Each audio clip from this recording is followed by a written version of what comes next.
What is going on, guys? Welcome back to the channel. My name is Hart. Today, I'll be breaking down the Sunday NFL main slate here on DraftKings. We had 12 games, $1 million up top to first place as usual. So I'll be breaking it down, going over the injury news, my favorite plays, my core plays, building out a potential lineup for you guys, all the good stuff in this video. So make sure to hit that like button and subscribe. And yeah, let's get into this breakdown. So before we get into the breakdown, just want to recap last week. Last week I broke even again. So this is my best lineup from last week in the like the main slate. I didn't cash, but then in the afternoon slate, I cashed here for $45. So across the whole day yesterday, the main slate in the afternoon games pretty much break even for me. So can't complain about that. Just looking for that big takedown. Hopefully one of these weeks. Hopefully it's tomorrow. But yeah, I went with as you can see, went with the Giants there: Jones, Barkley, Kyron Williams, Terry, Gallup, Puka, Darren Waller, James Conner, and the Cowboys there. So actually a pretty solid lineup there. Obviously, Gallup was the big miss there in that lineup. Otherwise, it would have been a very, very good lineup. And if Gallup would have done something, could have been in the top 100 and won a decent amount of money. So a little unfortunate there, but still can't complain about breaking even. Hoping to break even or have a huge takedown tomorrow. So let's do this. 12 games, as I mentioned. We got Falcons, Lions, 46.5 game total. Pretty solid there. Colts, Ravens, 43.5. Bills, Commanders, 43. Patriots, Jets, 36. Titans, Browns, 39.5. Chargers, Vikings, 54. Broncos, Dolphins, 48.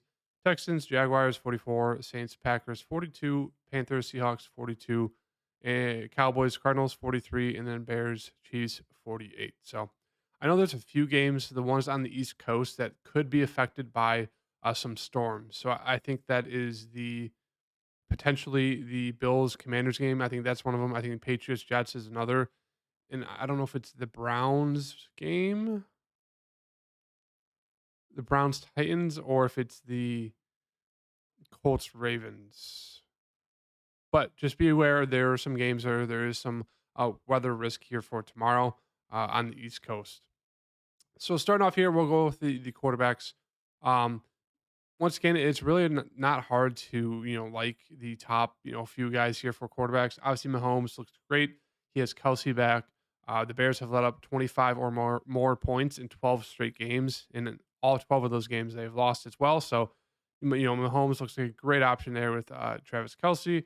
Josh Allen, one of those games that it could be affected by some weather there in Washington. Um, Let's see if it has a little weather icon up here. So yeah, New York Jets, and New England. That's got the weather thing. Buffalo, Washington, Carolina, Seattle. But yeah, I mean, just check the weather if you're going to be playing people from the weather games. Obviously, you'd probably want to go more so the defense and running backs. But it depends. But as I mentioned, Josh Allen, always a great option with Stephon. Really like Lamar there against Indiana. The thing is with Lamar, their offensive line is in shambles, so it doesn't really help him when it comes to throwing the ball and even running it. Justin Herbert, the main game, guys, for tomorrow is going to be that Chargers Minnesota game. 54 game total, the highest scoring game total on the slates. Everyone's going to be getting their pieces from that game. So it doesn't mean you have to avoid it, but if you're going to get some of those pieces, especially guys like Justin Jefferson or Keenan Allen, you're going to want to get different somewhere else in your lineup. And the whole thing about getting different and getting the contrarian is so in case you do have that top 0.5% lineup, 0.1% where you have the shot of taking down $1 million to first, you don't want to split it with 100 other people. Like it was split in that that $1 million was for the Thursday night game. So yeah, it's just one of those things you don't want to split with 100 people. Sure, winning 10 grand is nice. It's really nice, but wouldn't you rather, split it with like 10 people or less and win hundreds of thousands of dollars and when you do get that like top 1% lineup? So that's kind of the thing there with getting different. But yeah, Herbert is still a great play. I really, really like Fields. So I'll be touching on a few people in this breakdown that I really, really, really like as buy low candidates. Now, I'm sure they're all probably terrible, but I'm really, really high on Justin Fields here at 7,100. We know what's been going on with the team, with the media. It's just all hell is broken loose with the Bears. It's a dumpster fire. But I mean, Justin Fields, it's just the upside is there. If he's going to be 1%, like it was kind of projected yesterday, he has massive, massive rushing upside. He's been terrible the first 2 games, and he's still got you 16 fantasy points. Just a sliver, 5% better. He could go for 20 plus. Like he is probably going to go out there and scramble around, look like the old Justin Fields. I really, really like him. It's very risky, but I really, really like him as a quarterback for tomorrow. Two against Denver. If Waddle's in, I like it. If Waddle's out, more of a contrarian play there. Kirk Cousins, as I mentioned, this game is going to be very, very popular. I don't mind going to him there. He's been very, very good. Trevor Lawrence, I like him in a bounce back spot here versus Houston. He's one of my favorite QBs. Anthony Richardson is out, so Garner Minshew will be playing, so that could be a value play there. Dak against Arizona, you just hope that game stays close and that they don't just run the ball the whole time. But otherwise, Dak looks great. Moving down here, Russ has been playing better. I'll mention that. They'll probably have to score to keep up with Miami, even if Waddle is out. So you can look to him potentially being a player. Derek Carr against Green Bay looks okay. Who else we got here? Stroud, very, very. He'll probably be a popular option for tomorrow, just because he's super cheap. The team sucks, so he'll be out there a ton, and he'll be throwing the ball an absolute ton. As you can see, last game, 47 attempts. The game before that, 44. I threw for 2 touchdowns that last game there against Indiana, 25 fantasy points. Like he's going to be throwing if he's throwing the ball 40 plus times and he's only $5,000, like way, way, way too cheap there. So he's a great value play if you want to pay down for a cheaper quarterback there. As I mentioned, Minshew, pretty cheap there. That's really it. It's really just kind of sticking to the top end for me. Anyone below like Cousins, it just gets into that like kind of like contrarian, risky area with like a Prescott, with like a maybe a Geno Smith or like as I mentioned, CJ Stroud. Those are kind of the options there. But for quarterback, let's just throw in. We'll just throw in. Let's just go with Kirk Cousins. Let's just go with the chalky build for right now for this lineup. Moving on to running back here. As we know, Austin Eckler's out. Tony Pollard is the top running back right now at 8,000. Obviously looks fantastic here against Arizona. Not much else to say. Rushed it 25 times against the Jets that last game when they won 30-10. 22 and 19 fantasy points. He's just a beast. Really, really, really like Tony Pollard.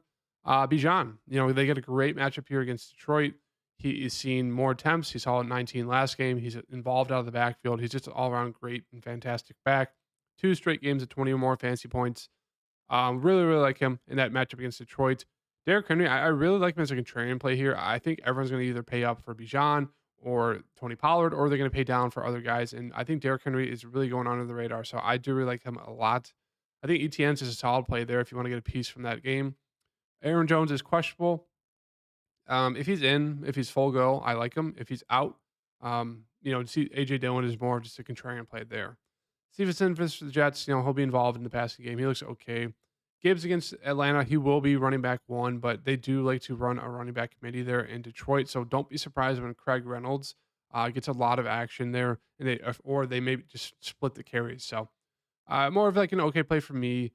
James Conner, same thing, going against Dallas. Don't love that. Kenneth Walker gets a great matchup here against the Carolina run defense. 12 attempts first game, 17 that last game. Just a fantastic matchup. So he's one of the best plays in terms of just matchup here against the Carolina Panthers. Moving on down here, Madison is another one of those players, just like Justin Fields, that I really, really like buying low on. 2 straight games have been terrible. Half of it is not his fault. Half of it is just the offensive line. It's all like the second and third strings.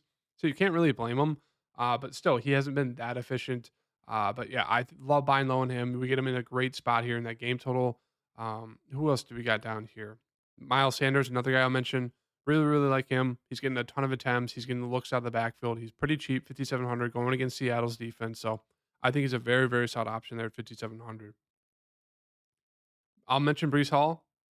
He's not going to play the whole game. He's still on like his snap count, but he's pissed. He only got 4 attempts that last game. I think they're going to come out and try to run the ball a ton, especially in a bad weather game. You could look to these running backs because they'll be utilized a lot. Javonte Williams, I'd say give him one more week, and then he'll be into that like playable every weekend type play because once again, involved out of the backfield, getting 10 plus carries just hasn't been efficient yet. Jonathan Kelly, one of those guys, the third guy I really like buying low on. Austin Eckler probably won't be back for another like 2 weeks. He's getting the rush attempts. I wish he was getting more, targets out of the backfield. That's the only downside. We're getting a great matchup here against the Vikings defense, who just let up was 170 yards to DeAndre Swift the other week. So really, really, really like Josh Kelly's a bounce back spot there.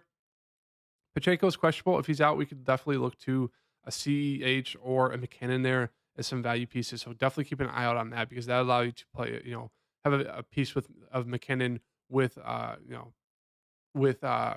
Mahomes. Justice Hill's out, so Gus Edwards becomes viable.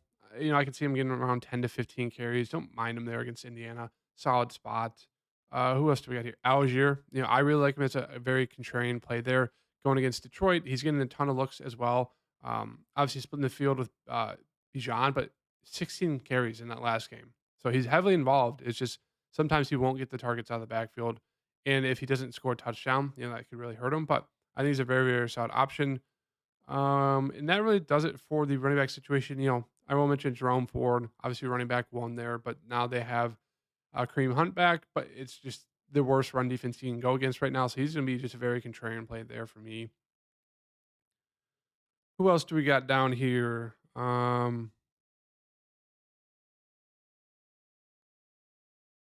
That really does it. As I mentioned, Jerry McKinnon, if there is no Pacheco, Craig Reynolds, as I mentioned, split carries with Gibbs. That's really it. I mean, you can go with Jones Jr. if you want. It's just don't love that. He only fell into the end zone twice. That's really it. And that does it. You could also go with I'll mention Roshan. Where is he? We'll just go to the Bears running back real fast. I will mention him.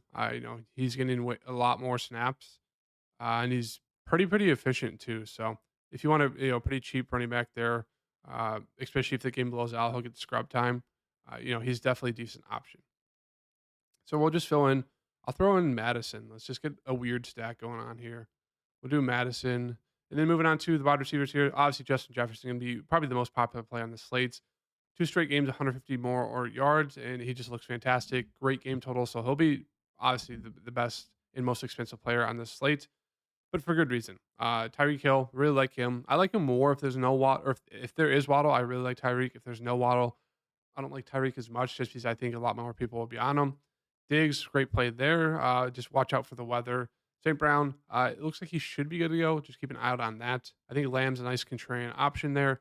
Keenan Allen going to be super popular in this game. So he's a solid play. It's just, he's probably going to be heavily owned. Waddle, if he's good to go, I like him. If he's out, we could look to some other cheaper options on Miami. But I really like Ridley here against Houston. I think it's a great bounce back spot here. Chris Kirk got all the love that last game, but Ridley still got 8 targets. He almost caught a touchdown as well. He was barely out, but he looks really, really solid for me there. I like a lot of the mid-range guys. I think you can't go wrong with a lot of them. Pittman, I'll mention him. Been very, very consistent. And now with Gardner Minshew, I like him even more. You should still continue to see a ton of targets there. Mike Williams is a great piece from that game there. Is a nice bring back option if you want to go to him there at 6,000. Very, very boomer bust player, but he saw a ton of targets that last game. Cooper, one of my favorite plays on the slates going against Tennessee. We want to target Tennessee's pass defense because they're great at stopping the run, but they can't stop the pass obviously. So I really really like Cooper. One of my favorite plays for the slate tomorrow. Addison, I think he's solid. I'd rather get to Osborne just because he's cheaper and he's playing more snaps, getting more looks. Addison's just been super efficient, but I don't mind him. I just prefer going to Osborne if you're going to do that. Who else do we get? Zay Flowers has been a solid option there for Baltimore. Scrolling down, I want to mention Michael Thomas, Nico Collins. I think they're both really solid plays. Obviously, Nico's been balling out, but I think they're both really, really solid plays for that cheap price tag. Going down even cheaper down here, we can go down to where do you go? JSN. I like him, especially if there is no DK. Really like JSN, Tyler Lockett. Expect them to step up.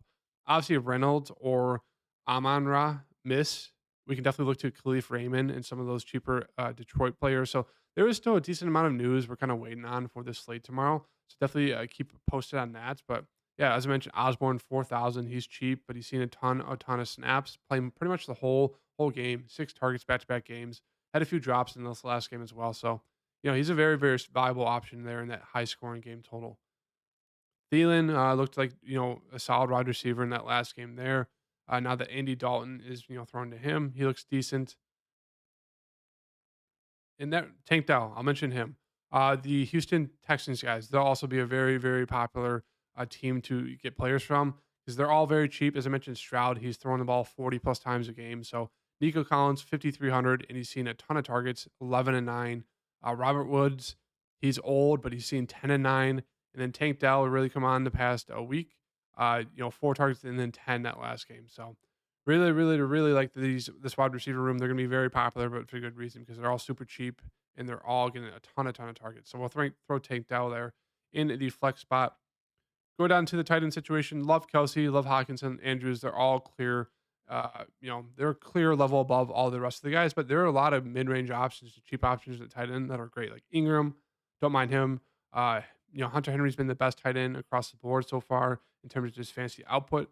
Sam Laporta is heavily involved in that game. He could be even more involved if there's a few injuries in the wide receiver room if they don't play like Amon Ra and Reynolds. Pitts is always there even though he hasn't been involved. Schultz, Ferguson's seen 7 targets, 4 targets. Dak Ertz is seeing a ton of targets there. Not a great matchup at 10 and 8 in 2 games. We get Kincaid. He's pretty much a slot wide receiver, but he's been playing the whole game there for the Buffs. The Bills, 4 and 6 targets. Um, Taysom Hill, I don't mind getting weird with Taysom Hill here. He was heavily involved in that last game. 9 attempts there for 75 yards. And once again, they are short on running backs. They do have Keandre Miller coming back. I forgot to mention that for the Saints, but they're still going to split the backfield. Yeah, I do like Taysom Hill there as a very contrarian dart throw play. But yeah, there's a decent amount. Durham Smythe playing a ton of snaps there. Not seeing a ton of targets, but if there's no Waddle, maybe he gets more involved.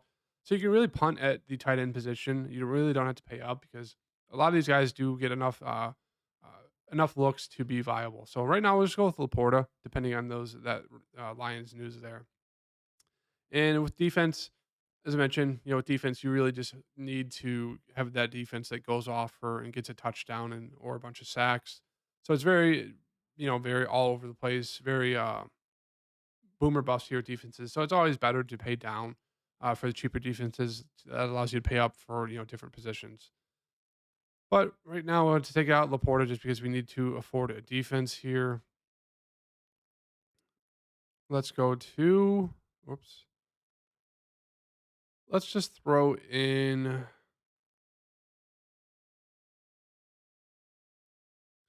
We're just throwing the Jets defense. Very cheap. Could be a gross game with the weather. Mac Jones is not the best.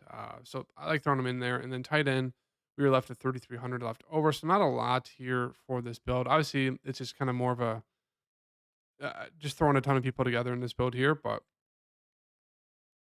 let's go with let's just throw Taysom Hill in this build. Why not? Not the best build, not my favorite, but it's just more so, kind of people I like. But in terms of like core plays for this slate tomorrow, as of right now, really, really, really, really liking Calvin Ridley, Cooper, and then Dell. So these are my 3 core plays: Calvin Ridley, Amari Cooper, and then Tank Dell. So that does it for the video, guys. I'll try to get these a little bit shorter, probably closer in that 12 to 15-minute range going forward. But yeah, if you guys could like that video, hit that like button and subscribe. Turn on notification bell. I'll have a Sunday night football slate breakdown for you guys coming out of here, which will either be up tonight or tomorrow morning. So be sure to check that out. And then I'll have one for Monday night for the Monday night game as well. So hit the like button and I'll see you guys in the next video. Peace.